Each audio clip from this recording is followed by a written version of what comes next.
I am a Jedi, like my father before me. Silly Jedi! Silly Jedi! Remember, the Force will be with you, always. You must unlearn what you have learned. Hello, what have we here? Hello there. At last! Where have you been? Nice of you guys to drop by. Ah, good. New acquisitions. I don't know. I have a bad feeling about this. Hey everybody, welcome to Star Wars Card Talk, the Jedi Toy Masters podcast here on Anchor or iTunes or Spotify, wherever you get your podcasts. If you're listening to us for the first time, thanks for tuning in. If you're watching this on YouTube, thanks for watching, and I hope you stick around, and I hope you hit the like button and you subscribe and you leave a nice comment or ask a question. You know, engage. Be an engagement person, a person that is engaged. Anyway, not engaged to be married. I mean, like engaged, like, engage in what you're doing and be active. Like if you're watching this, make sure you hit the like and the subscribe button. And then you leave a nice comment. Say, hey, what's up? I'm a Star Wars fan. Or, if you have a question or comment about something I talk about, you leave it in the comment section. And if you're listening to us in podcast form, whether you're in the car, at the gym, or wherever you listen to podcasts, which that's an interesting question. Like where do most people listen to podcasts? I would venture to say most people listen to podcasts either in the car or like when they're at the gym or like exercising, like running or something like that. Unless you're at a job where maybe you're a mechanic or maybe you work somewhere where you can like listen to stuff while you work.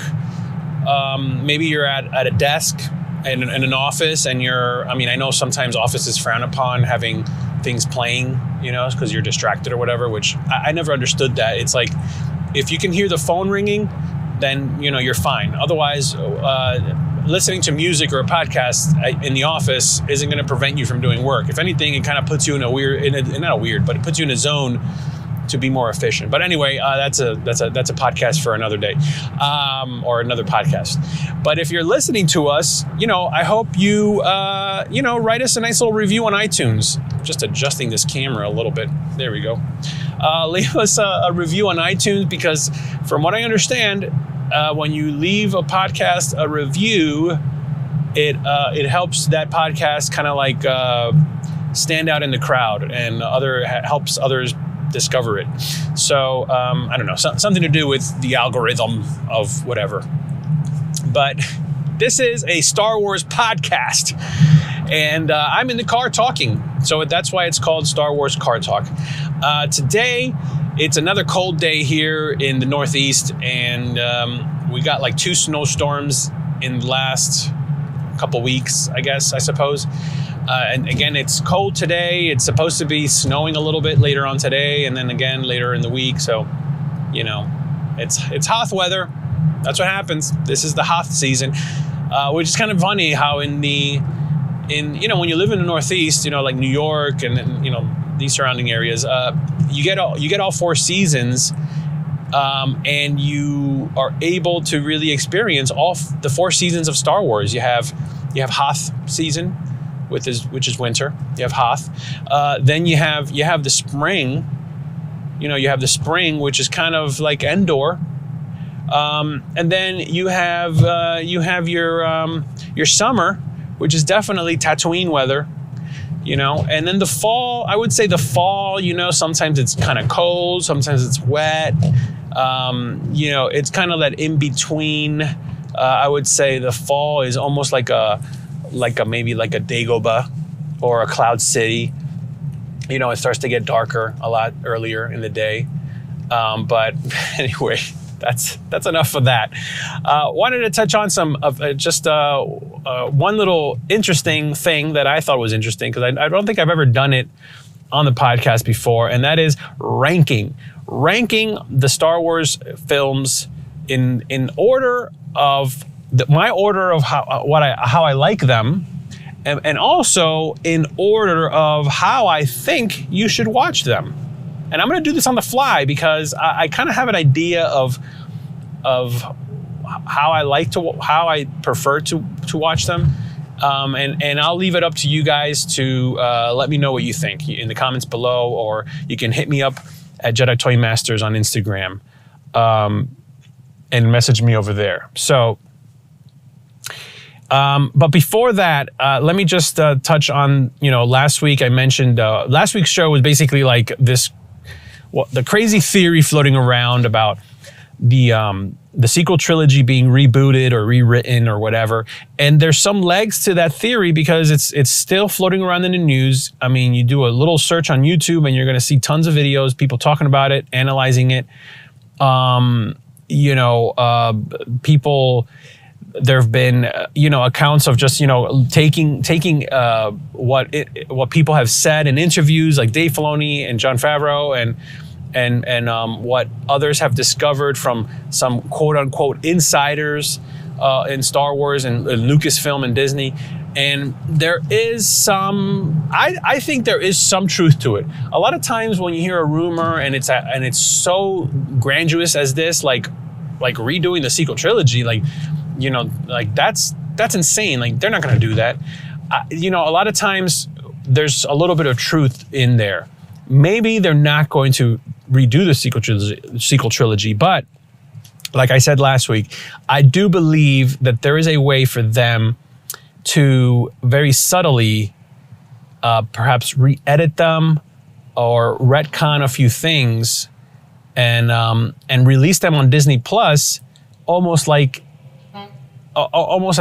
special editions. I mean, remember, George Lucas was tinkering with those films for right up until he sold Star Wars. He was tinkering with the films. I mean, and you see the fruit of that. The evidence of that is when we got the 4K versions of like A New Hope, Empire, and Jedi on Disney Plus. You can see right in A New Hope the Greedo McClunky comment. That was intended for the 3D 4K theatrical release of A New Hope. Remember, he did Phantom Menace 3D, and then he was going to go and do the rest of the movies in 3D. And so he had already started tinkering with them and getting them ready for that 4K, whatever 3D digital theater release of the films.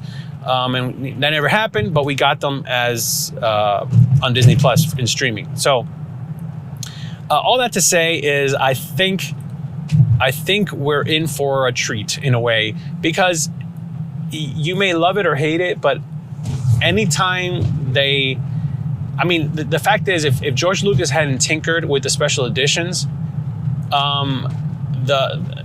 if anything, he did that so that he can make his prequel trilogy fit into the narrative in a way, and it's his story to tell. So you don't know. Maybe there were things that he wanted to do after the fact that he never got to do, or there are story elements that he never got to really explore. And through the tinkering and through the prequels, he was able to do that. And especially through the Clone Wars animated show, he was definitely able to tinker a lot more with the story and the narrative and all that. So anyway, all that to say, here's my ranking. Here we go.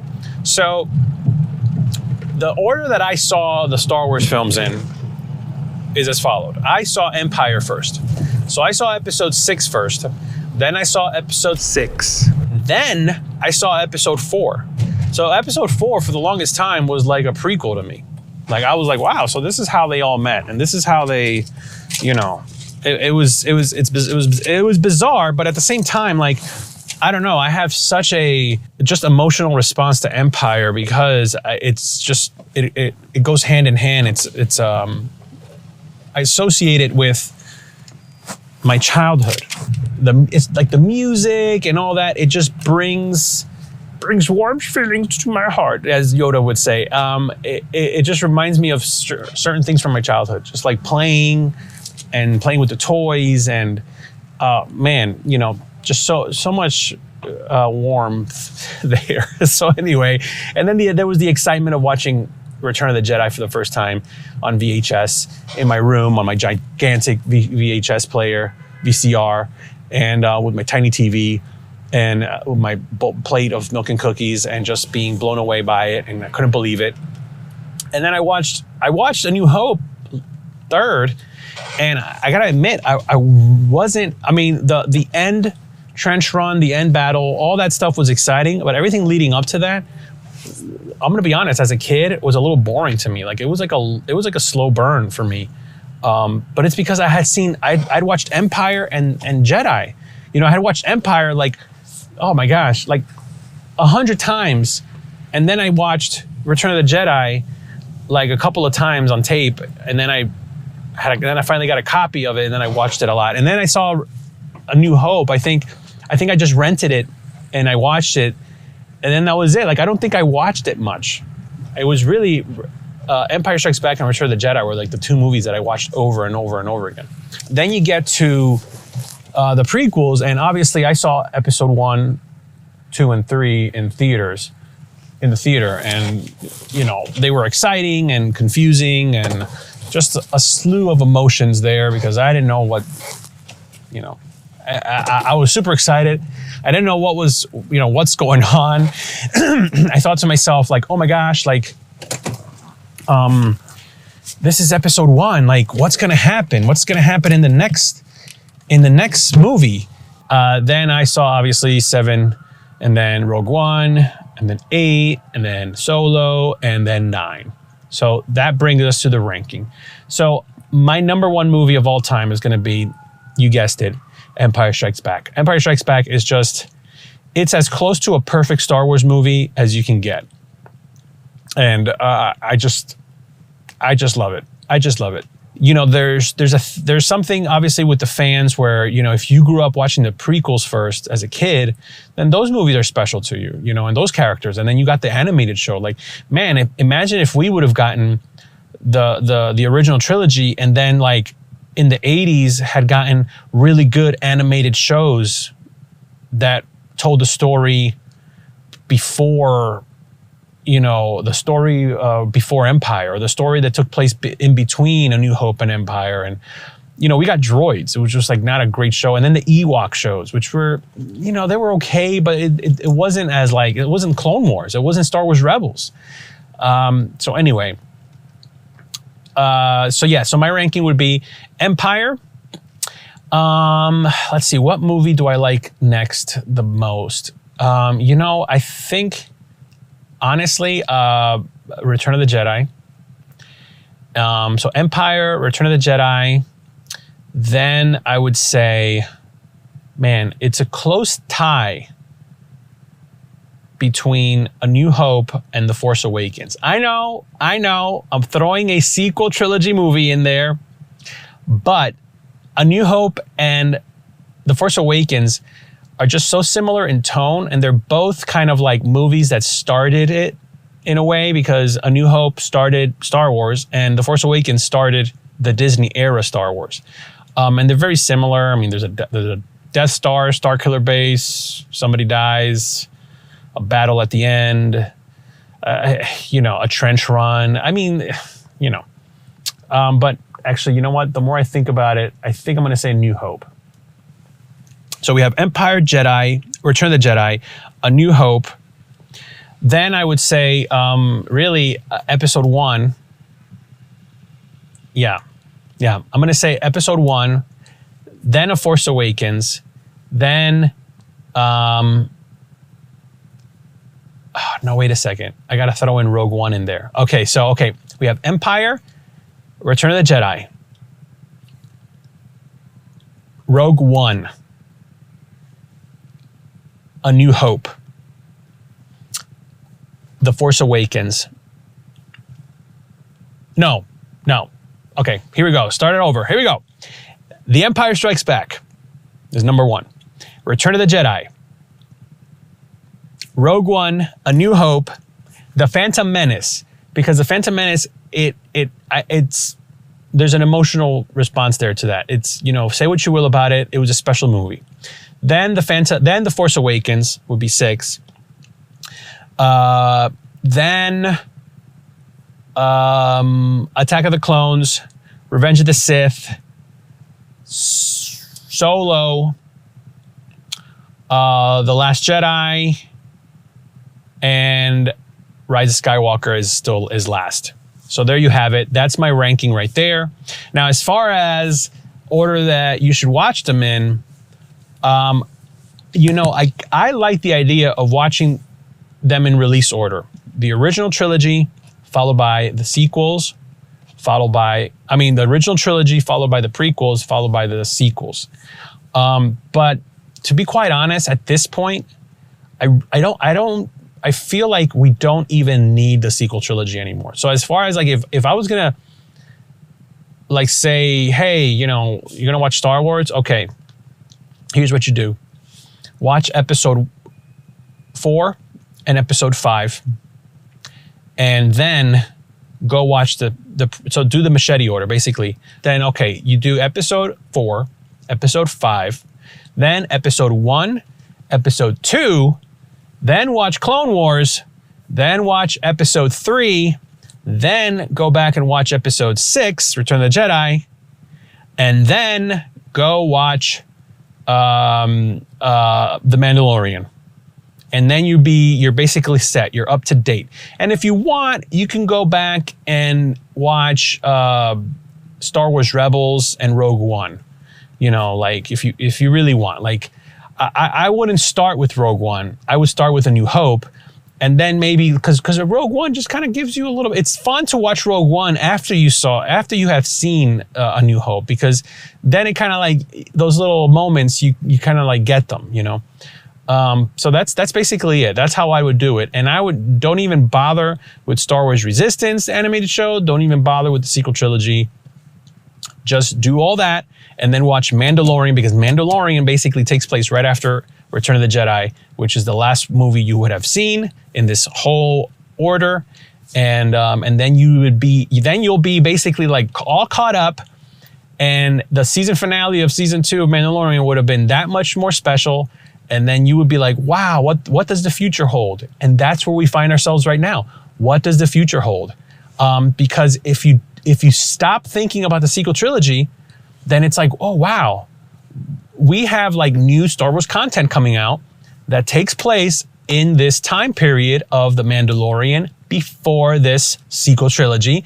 And we get to spend some time there and not have to think about the sequel trilogy. And that's a beautiful thing. Now, if you like the sequel trilogy, again, like, I don't want to bash you. I'm not going to judge you. Like, you know, yes, if those are your Star Wars movies, then yeah, maybe that was your introduction to Star Wars, watching the sequel trilogy. And then that made you go back and watch everything else. That's great. That's great. For me, as a lifelong fan, since I was a kid in the 80s, it just wasn't my cup of tea. And I'd rather love the characters that I love and not have to deal with characters that I had no emotional connection to. So anyway, so that's my ranking for Star Wars movies that I like, in the order that I like them, and how I think you should watch them if you were to maybe watch them all over again, or if you were new to Star Wars and you just want to get caught up.